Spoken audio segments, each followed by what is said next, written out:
자, 우리 하나님 말씀 보도록 하겠습니다. 요한복음 4장 21절부터 24절까지. 요한복음에 나오는 예수님의 두 번째 설교입니다. 강화라고 특별히 부르는데요. 강화라는 말 자체는 쉽게 풀어서 얘기해 주신다, 이제 그런 뜻입니다. 거듭난 사람은 바로 영과 진리로 예배하는 자다 라는 것을 우리가 살펴보도록 하겠습니다. 한국 목소리로 읽어보도록 하겠습니다. 21절부터 예수께서 이르시되 여자여 내 말을 믿으라. 이 산에서도 말고 예루살렘에서도 말고 너희가 아버지께 예배할 때가 이르리라. 너희는 알지 못하는 것을 예배하고 우리는 아는 것을 예배하노니 이는 구원이 유대인에게서 남이라. 아버지께 참되게 예배하는 자들은 영과 진리로 예배할 때가 오나니 곧 이때라. 아버지께서는 자기에게 이렇게 예배하는 자들을 찾으시느니라.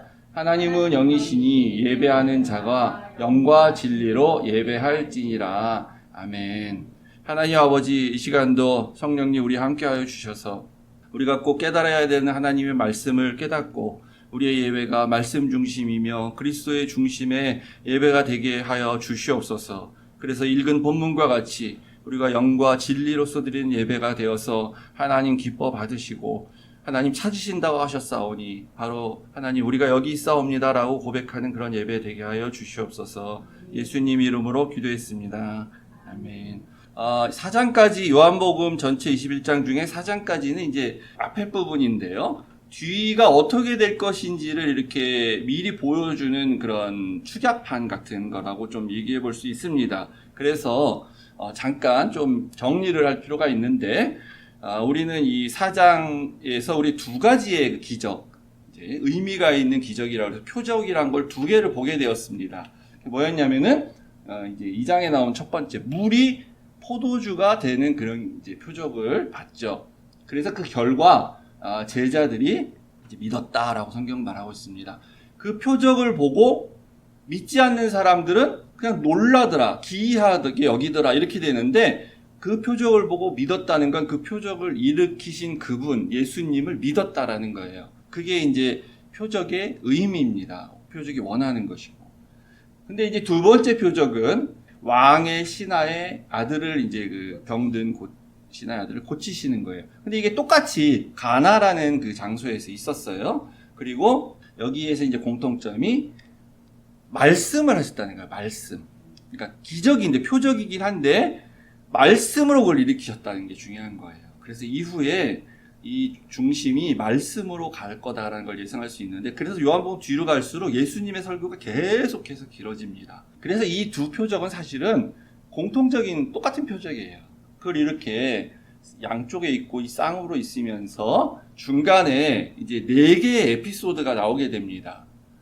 요한복음은 특별히 그래서 요한이 이제 이걸 쓰는 목적이 이걸 통해서 너희가 이 표적을 보고 구원받는 사람 생기도록, 즉 예수님이 메시아인 걸 알도록 하기 위한 목적으로 썼다고 했기 때문에 이것을 보는 사람들, 그리고 예수님의 말씀을 듣는 사람들이 어떻게 예수를 믿게 되어져 가는가에 대한 간증이 이렇게 나오게 되는 거예요.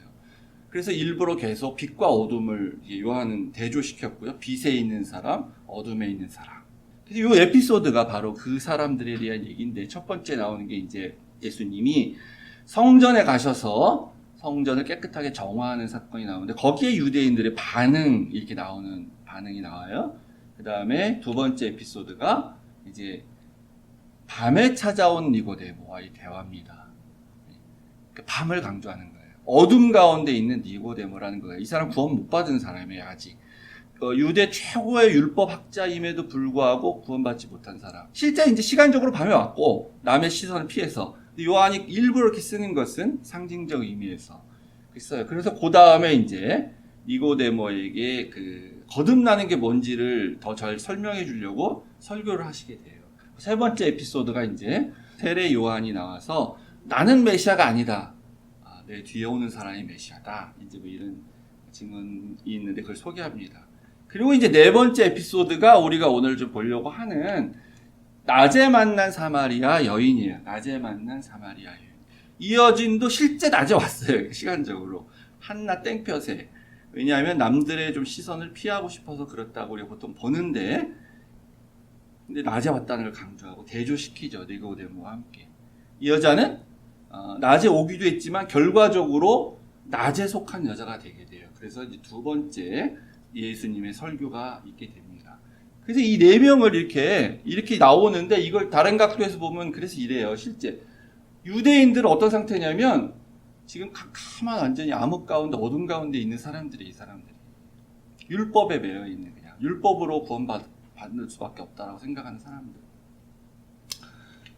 그리고 이제 니고데모 왔는데 이 사람은 그 사람들 중에 유일하게 어떻게 보면 이제 유일하게 깜깜한 어둠인데 한 줄기 빛을 잠깐 살짝 본 거예요. 예수란 사람을 통해서 그가 일으키는 표적들을 보고 뭔가 이 율법만으로는 안 될 것 같은 그런 어떤 것을 보게 돼서 찾아온 사람이죠, 이 사람이. 그리고 세례 요한은 어떤 사람이냐면은 멀리서 본 사람 이렇게 말할 수 있어요. 멀리서 예수님을 잠깐 본 사람 이렇게. 왜냐하면 세례 요한이 빨리 죽잖아요. 그리고 이 사마리아 여인은 대낮에 확실하게 메시아를 만난 사람. 그러니까 전혀 메시아를 못 만난 사람, 살짝 빛만 잠깐 본 사람, 멀리서 이렇게 보고 메시아를 알아본 사람, 완전하게 이제 메시아를 만난 사람. 그래서 이렇게 어둠에서 빛으로 쭉 가게 되는 그런 모습을 보여주죠. 이게 바로 우리의 모습이 돼야 된다는 거예요. 이 요한복음을 읽고 나서. 그래서 마지막 이제 두 번째 이걸 왜 쌍으로 놨냐면 이제 또 다른 것을 우리가 발견할 수 있는데 이 두 번째 표적이 이 왕의 신하가 아들이 병 걸렸기 때문에 고쳐주세요라고 왔는데 아들은 이제 멀리 집에 있어요 지금.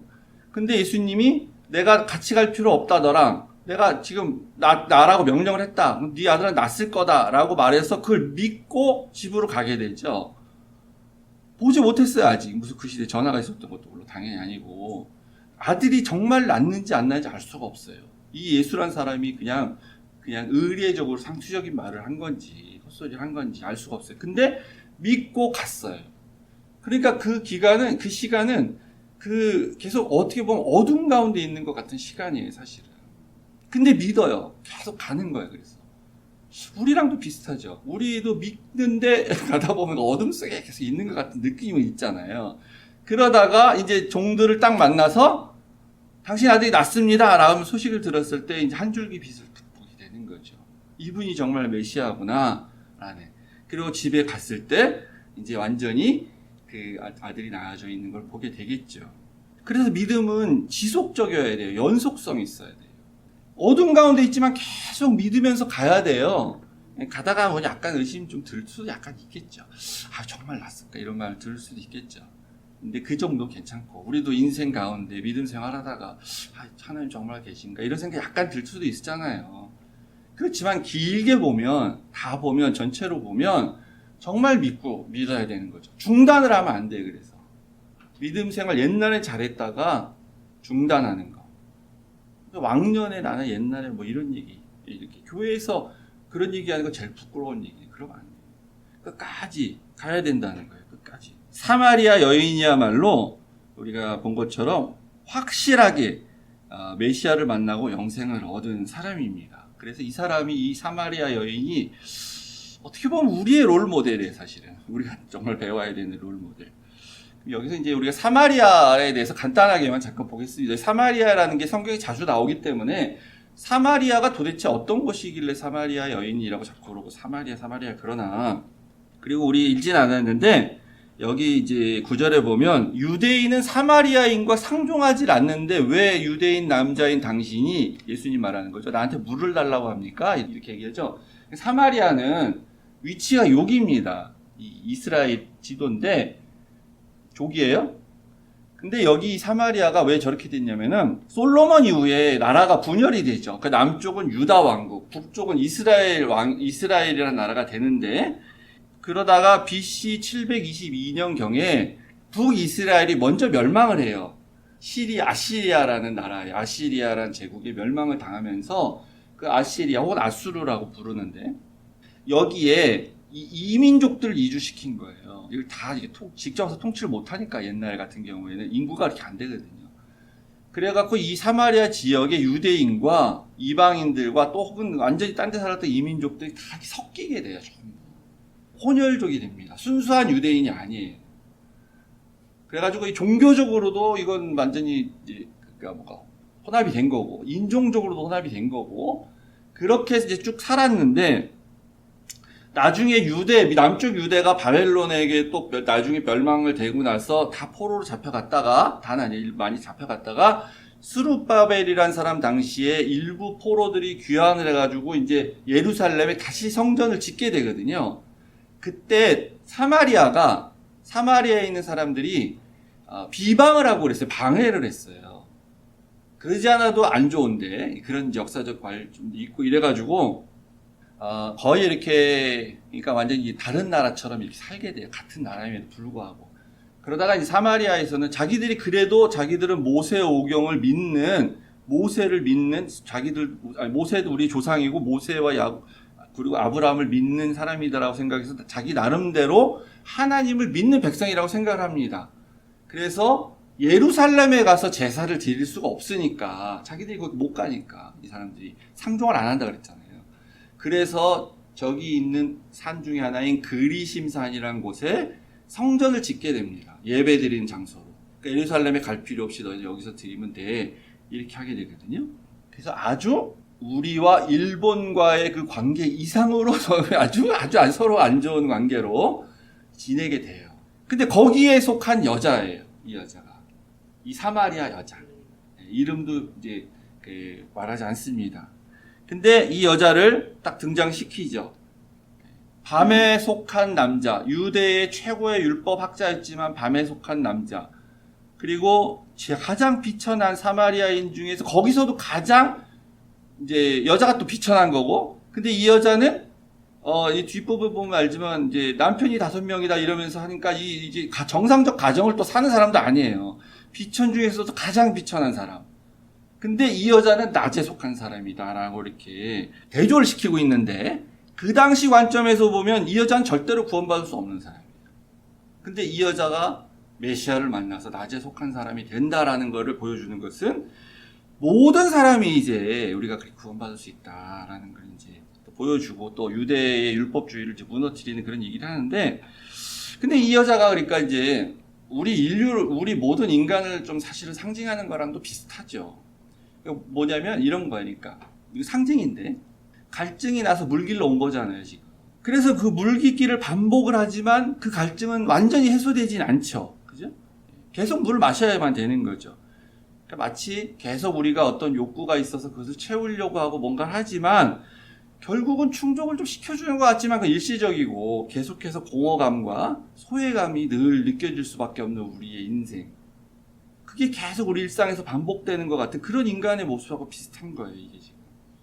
그래서 우리는 이 물을 계속 길어서 마시는 행위를 통해서 갈증이 해소가 안 되면 결국 우리는 또 다른 욕구의 충족의 길을 떠날 수밖에 없는, 그게 모든 인간의 사실 실존이거든요. 그래서 이 말씀을 묵상하면서 한 사람이 떠올랐는데, 우리가 미국에서 잘 아는 그 록펠러라는 사람, 석유왕 록펠러. 그 사람은 이제 이 설교에서도 굉장히 많이 인용을 되는데, 신앙 좋은 사람이라고 인용이 되는데, 그 사람이 원래는 아니에요, 그런 사람이. 굉장히 악하게 돈을 많이 모은 사람으로 정평이 난 사람입니다, 록펠러가 사실은. 돈을 긁어 모으면서 나쁜 짓도 많이 했어요. 그러다가 이제 53세에 거의 죽을 뻔하다 다시 살아나고 나서, 그때 뭐 완전히 핵심을 했는지 모르겠지만, 후반부에 한 40년은 그래서 그 이후로 이제 엄청나게 기부하고 뭐 이런 삶을 산 거예요, 그 이후에. 뭐 시카고 대학도 만들고, 록펠러 재단도 만들고 이렇게 하면서. 근데 이제 이 록펠러가 살아있을 때 한 신문 기자가 인터뷰를 하면서 이렇게 말합니다. 당신은 정말 참 부자인데, 그래서 이때 이 록펠러가 어느 정도 부자냐? 그래서 요즘에 금액이나 이런 걸로 환산을 하면, 지금 최고 미국의 부자가 누구죠? 일론 머스크인가 빌 게이츠인가 모르겠는데, 근데 그때 기사 날 때는 이제 빌 게이츠였는 것 같아. 빌 게이츠의 3배 정도의 재산을 가진 사람이라는 거예요, 그 당시에. 그래서 이제 물어봤습니다. 당신은 이 모든 재물로 당신은 만족하십니까? 했을 때 천만의 말씀입니다. 난 만족하지 못하고 있습니다. 그럼 얼마나 더 당신이 있어야 만족을 하시겠습니까? 했을 때 그 유명한 말을 합니다, 록펠러가. 조금만 더. 리들 상징하는 거죠. 우리의 만족, 우리의 욕구라는 거 끝이 없다는 거예요. 조금 더, 항상 조금만 더, 우린 조금만 더 있으면 좋겠다. 돈이 많든 안 많든 상관없이. 이게 이로펠러 같은 사람도 그런다는 건 모든 인간이 다 조금만 더, 돈뿐만 아니라 모든 것이 마찬가지죠. 모든 면에서. 그러니까 이게 안 채워지는 거예요. 항상 갈증 때문에 물을 길어서 마시지만 그때뿐이고, 그런 모습을 그래서 이 여자는 보여주고 있는 것입니다. 상징적으로. 그래서 최고의 율법 선생이었던 니고데모가 예수님께 와서 한 질문이 뭡니까? 어떻게 해야 영생을 얻습니까? 라고 질문을 하죠. 그런데 이 여자는 뭐라 그러냐면, 목마르지 않고 더 이상 물길로 오지 않아도 되는 물이 그런 게 있으면 나한테 그걸 좀 주십시오. 이렇게 말을 해요. 그러니까 표현만 좀 다르지 사실은 똑같은 거라고 볼 수 있어요. 니고데모의 말과 이 여인의 말은 같은 거라고 볼 수 있습니다. 니고데모는 율법을 엄청나게 잘 지킨 율법 학자예요, 당연히. 그러나 그게 채워지지가 않아요, 그 갈증이. 그래서 어떻게 해야 영생을 얻습니까? 이 여인은 단순한 여인이기 때문에 물을 읽고 있는데, 이 물은 아무리 마셔도 목마른 물이에요. 그럼 영원히 목마르지 않은 그런 물이 있다면 나한테 좀 주십시오 라고 묻는 것과 동일한 사실 맥락인 거죠. 이제 그렇게 본다면 또 대답도 같다고 볼 수 있는 거예요. 예수님 뭐라 그랬습니까? 거듭나야만 하나님 나라 들어갈 수 있다. 거듭나야만 영생 얻을 수 있다라고 말하는 거죠. 근데 이 여인한테 뭐라고 대답하죠? 영과 진리로 예배해야 된다라고 얘기하시잖아요. 지금 물 얘기하다가. 그러니까 거듭나는 것과 영과 진리로 예배하는 그것이 같은 맥락이다라고 우리는 이해할 수가 있어요. 왜냐하면 니고데모에게는 이제 이렇게 말씀하셨습니다. 물과 성령으로 나지 아니하면, 그게 뭐냐면 거듭나지 아니하면, 중생하지 아니하면, 본어게인 하지 아니하면 하나님 나라 들어갈 수 없느니라. 그러니까 영생 못 얻는다라고 말했어요. 그래서 물은 이해가 돼요. 물로 씻김 받는다. 지난번 에스겔에서 제가 말씀드렸죠. 구약에 있던 개념이에요. 물로 내가 씻어졌다. 내가 정화되었다. 그러면 그거는 어떤 죄를 용서하고 죄를 회개하고 씻긴 걸 말하는 거구나. 이해할 수 있죠. 우리 세례 받으면 됩니다. 물로.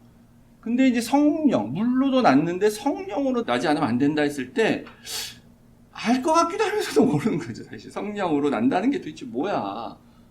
성령 안 보이는데. 그래서 또 설명을 해주십니다. 바람이 임의로 불매 내가 그 소리는 들을 수 있지 않냐.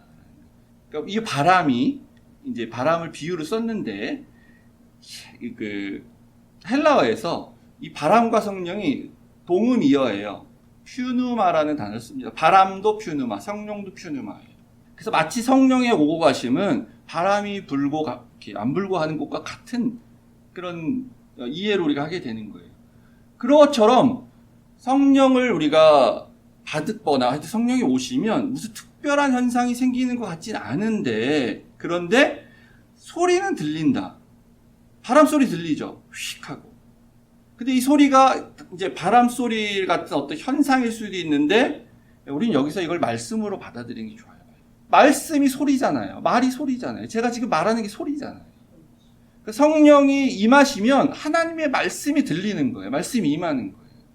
그래서 그 사람들 가운데는 하나님의 말씀이 들려지거나, 아니면 하나님 말씀을 저희가 사모해서 또 읽게 되거나, 하나님 말씀대로 사는 삶을 살거나, 이제 이런 모습들이 나타난다는 거예요.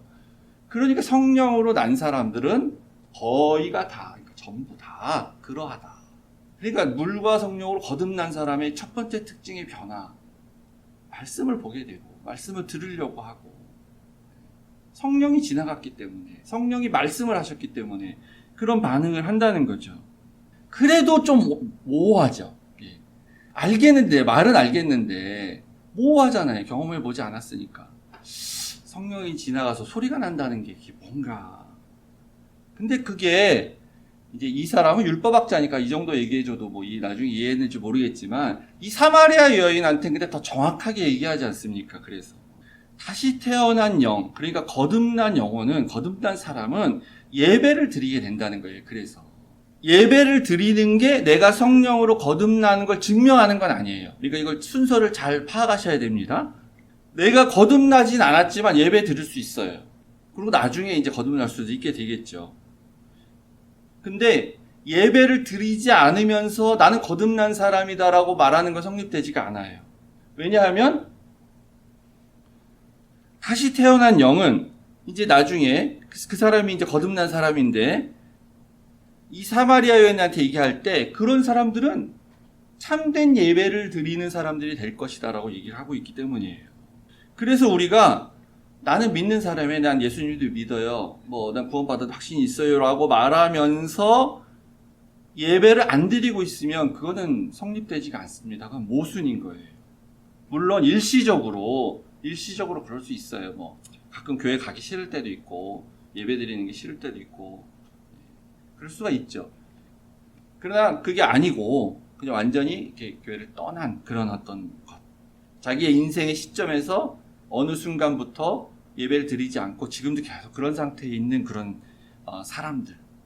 그럼에도 불구하고 나는 하나님 믿습니다라고 말하면 그거는 좀 정확하게 말하면 거짓말입니다. 그냥 가짜예요, 그것은. 그리고 그러면 그 사람은 그 전에 드렸던 예배도 거듭나서 드린 예배가 아니에요. 니고데모에게 모호하게 말씀하셨지만 사마리아 여인에게는 아주 직접적으로 계시하신 거예요. 직접적으로 보여주셨습니다. 예배를 안 드리면서 우리가 어떻게 하나님의 자녀라는 걸 증명할 수가 있잖아요. 무슨 뭐로? 난 하나님 믿는다고. 입술로만? 어떻게 내가 거듭난 걸 증명할 수가 있겠어? 내가 예배를 드리고 있기 때문에 나는 거듭난 사람이라고 말할 수 있는 거죠. 그러니까 모태신앙은 그래서 문제인 거예요. 모태신앙. 나 어려서 유아세례 받았어. 난 모태신앙이야. 나 어려서 교회 다녔어. 그래서 미국에서 미국 사람들한테 설문조사를 하면 교회는 안 가는데 자긴 그리스도인이라고 말하는 사람들이 굉장히 많은 거예요. 우리 한국 사람들한테 나는 절에 안 가는데 나는 종교가 불교라고 말하는 것처럼 엄마가 다니고 이런다 그래가지고 그건 거듭난 게 아닙니다. 그러니까 우리가 이렇게 대칭돼서 등치가 되는 거죠. 바람과 소리, 니고데모에게 그렇게 말씀하셨어요. 바람과 소리라고. 근데 그 바람이 성령이에요. 바람이 성령이 지나가는 소리는 말씀으로 이렇게 들려준 걸 볼 수가 있겠죠. 그리고 사마리아 여인한테는 영과 진리라고 말씀하셨는데 이 영이 성령이고 이 진리라는 게 말씀에 기초한 예수님의 삶과 사역 하신 말씀들과 그분의 하신 일들 그게 말씀인 거죠. 같은 거잖아요. 그러니까 이거에 대한 왜 이런 대답을 하셨습니까? 질문이 뭐였어요? 어떻게 하면 거듭날 수 있습니까? 어떻게 하면 중생할 수 있습니까? 라고 질문했고 여자는 뭐라고 질문했냐면 어디서 예배드려야 진짜 예배예요? 이렇게 질문했잖아요. 예수님한테. 예루살렘에 가서 예배해야 됩니까? 그리심산에서 여기서 예배해야 됩니까? 그 대답으로 영과 진리로 예배드리는 게 중요하지 장소가 중요한 게 아니다라고 말씀하시잖아요. 그러니까 우리가 아까 들었던 모호함, 바람과 소리라는 그 모호함이 다시 해석을 하면 정확하게 더 해석을 하면 성령과 진리로 예배드리는 그런 삶을 사는 것 그것이 바로 거듭남이라는 거죠. 성령으로 난 사람은 다 그러하니라. 그러니까 우리가 예배를 드려야 되는데 예수님 말씀이 이렇게 딱 선언하지 않습니까? 하나님은 영이시다. 우리랑 달라요. 하나님은 영이기 때문에 우리가 생각하는 개념과 달라요. 그래서 하나님이 원하시는 방법으로 예배를 드려야 돼요. 우리가 원하는 방법이 아니라. 우리는 영적인 물론 존재지만 완전한 영적 존재가 아니기 때문에 보이지 않으시는 하나님, 영이신 하나님께 우리가 예배를 드리기 위해서는 하나님이 알려주신 방법으로 예배를 드려야 되는데 그게 바로 영과 진리로 예배를 드리라는 거였습니다. 성령과 말씀으로. 그게 거듭남이고. 그러니까 육으로 난 것은 육이요, 영으로 난 것은 영인이란 말도 같은 말입니다. 우리는 육으로 난 자예요. 그래서 우리가 우리 식대로 하면 그건 육적인 것밖에 안 되는 것이고 영은 영으로 난 것은 영이기 때문에 예수님이 알려주신 방법. 그게 바로 영적인 거죠. 그게 성령과 진리로 예배를 드려야 된다라는 거예요. 그러면 그게 특별하게 또 다른 게 있는 게 아니고요. 지금 이렇게 앉아서 여러분들이 예배를 드리시면 돼요. 그리고 여기서 성령으로 난 거듭난 자라고 믿고 성령께서 말씀하신다고 믿고 제가 메시지를 했을 때 뭔가 내 마음을 터치하거나 하나님이 계신 것 같은 느낌이 들거나 하는 게 바로 소리가 들리는 거예요. 그게 거듭난 사람이고 그 사람이 여기 모여서 우리가 예배를 드리기 때문에 이 예배가 성령과 진리로서 하나님 앞에 드리는 예배가 되는 거고 하나님은 그걸 기뻐하시기 때문에 그런 사람을 찾으신다고 하셨잖아요. 그러니까 우리가 하나님이 찾는 사람들이고 하나님이 받아주시는 사람들이고 우리가 영생 얻는 사람들이 되게 되는 거죠. 그러니까 우리는 예배를 잘 드려야 되는데 예배를 방해하는 몇 가지들이 있습니다. 이런 것 때문에 우리가 예배를 잘 못 드리게 되는 거예요. 첫 번째, 잘못된 행실, 그러니까 자기가 꺼리기만 게 있을 때 예배를 드리기가 좀 힘들 수 있어요. 이 사마리아 여인에게 그러시죠. 너가 남편이 5이 있었으나 라고 하시죠.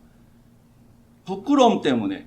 그래서 하나님 앞에 가기가 꺼려져서 교회를 못 나오거나 안 나오거나 나와도 그 다음에 어떻게 되냐면 형식주의 예배가 됩니다. 그렇게 되면 진정으로 드리질 못하고 자기 마음에 꺼리낌이 있어서 그래서 죄를 빨리 회개해야 되는 겁니다. 죄를 회개하고 열린 마음으로 예배를 드려야만 되죠. 두 번째는 이제 우리가 예배에 관해서 잘못된 우선순위를 좀 가져줄 수 있어서 그렇습니다. 장소가 중요한 거 아니에요? 어디서 예배를 드려야 되나요? 그리심산입니까? 예루살렘입니까? 이런 식으로. 우리는 이산에서 예배 드렸는데 당신들은 이렇게 여자가 질문을 하죠. 지금 우선순위를 잘못 알고 있어서 그래요.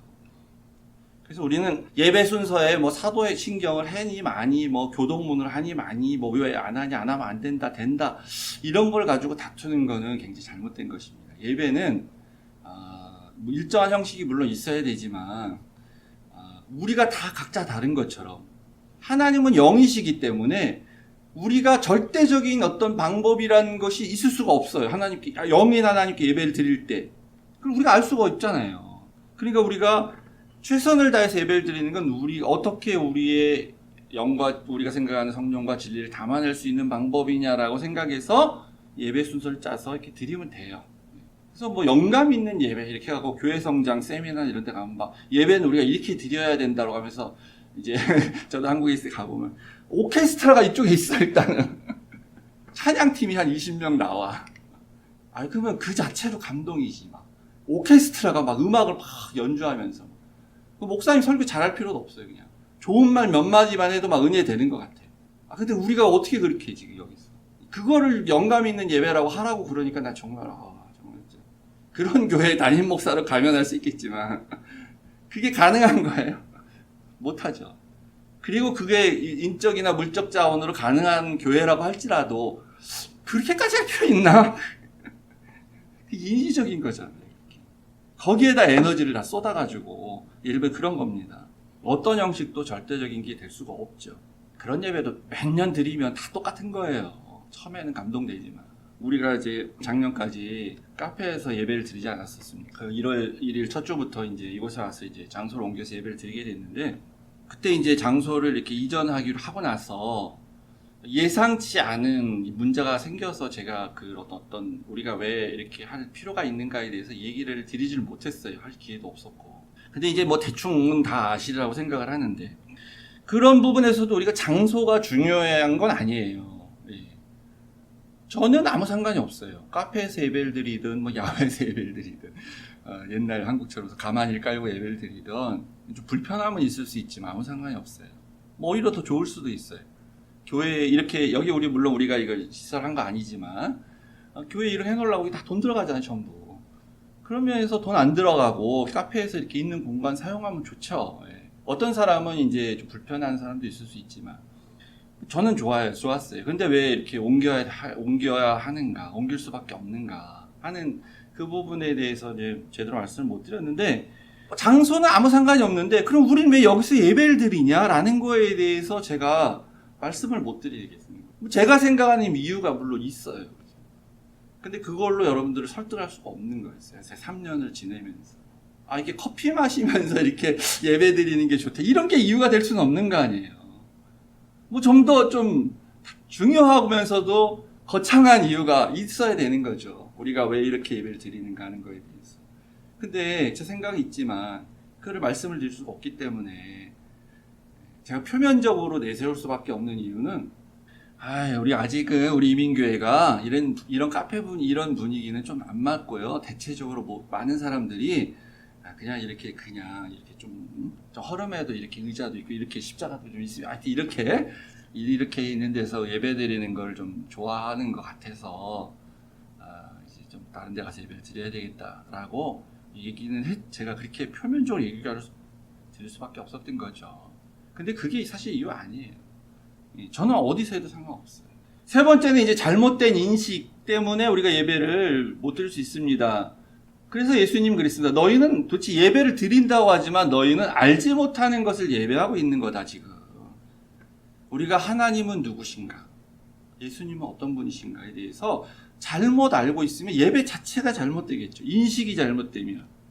그럼 결국은 아까 말씀드린 것처럼 잘못된 우선순위를 낳게 되는데 그냥 우리는 뭔가 아까 말씀드린 것처럼 뭔가 근사하게 잘해야 하나님이 좋아하시는 하나님이라고 만약에 인식을 하면 그러면 이제 그걸 추구하게 되는 거죠. 퍼포먼스를 추구하게 되는 거고. 그 예배가 이렇게 방송이 되는 거죠. 그러니까 방송국 프로그램처럼.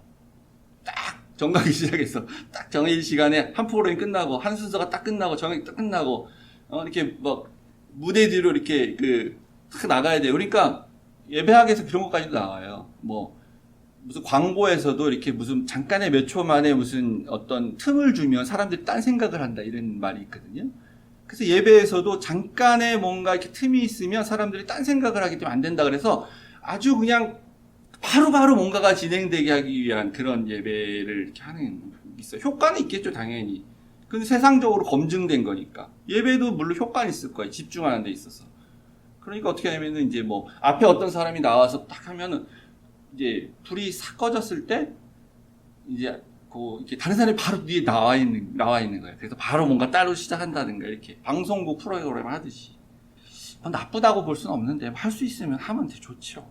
근데 중요한 것은 우리가 하나님이 어떤 분이신가 제대로 인식을 하고 그 말씀 안에 나와 있는 그분의 계시로서 그런 것들이 좀 필요한 건가, 그것이 옳은 것인가 우리가 검증을 하고 예배를 드려야죠. 그 중에 중심은 설교가 정말 성경 중심적인가, 예수님이 중심이 되고 있는가, 설교가. 근데 설교를 1시간 들었는데 목사님이 중심인 것 같고 목사님의 경험만 남고 간증만 남고 재미있는 얘기하신 것만 기억에 남고, 그러면 그게 과연 성경 중심이고 예수님 중심의 예배를 우리가 드리고 있는가, 질문해야 되겠죠. 성경 구절 많이 찾는다고 물론 성경 중심의 설교는 아닙니다. 성경 구절을 되게 많이 찾아서 막 나열하는데 내용은 전혀 성경적이지 않은 경우가 많아요, 사실은. 그런 걸 보면서 여러분이 판단도 하시고, 그렇게 해야 우리가 올바른 예배를 드릴 수 있는데, 이런 대표적인 3가지를 봤을 때 우리의 참된 예배를 방해하는 것이라고 생각이 됩니다. 그래서 결국은 우리가 잘못하면 알지 못하는 것을 예배하는 그런 잘못을 범할 수 있다. 중요한 것은요, 예수님 이렇게 말씀하십니다. 예배할 때가 오나니 곧 이때라. 벌써 왔어요, 예배할 때가. 이제 성령과 진리로서 예배할 때가 오나니 올 것이다. 그때 우리 그렇게 예배 드려야 돼요. 우리가 지금 그런 시대에 살고 있습니다. 때가 곧 온다는 얘기는 뭐냐면요, 곧 사라진다는 걸 전제하는 거예요. 그때가 또 없어진다는 걸 전제하는 거예요. 예배 드리고 싶어도 예배 드릴 수 없는 때가 또 와요. 지금은 예배 드릴 수 있는 그때가 온 거예요. 예수님의 십자가 때가 와서. 그래서 그때 예배 드리는 자들, 성령과 진리로서 예배 드리는 자들 하나님은 애타게 찾고 계신다라는 것이 오늘의 결론입니다. 나중에 교회 다녀야지, 이런 얘기 하지 마시고요. 죽기 직전에 믿으면 되지, 이런 얘기 하지 마시고. 내가 맨날 얘기하잖아요. 언제 죽을 줄 모르는데. 어떻게 죽기 직전에 믿어? 내가 언제 죽을 줄 모르는데. 다 그 부질없는 얘기죠. 이때가 사라질 때가 있습니다. 예배 드릴 수 없는 때가 와요. 근데 지금 우리가 이 은혜의 시대, 축복의 시대, 바로 이때다, 예배할 때가 오나니 이때다라는 그때 우리 살고 있습니다. 우리 성도님들 여기 참석하신 분들은 다 예배 다 잘 드리시는 분들이고 다 아시는 내용이지만 한번 말씀 중심으로 다시 한번 점검을 해봤습니다. 우리 다 같이 일어서셔서 아까 하셨던 찬양 다시 한 번 더 부르고 축도하고 마치도록 하겠습니다. 나는 예배자입니다.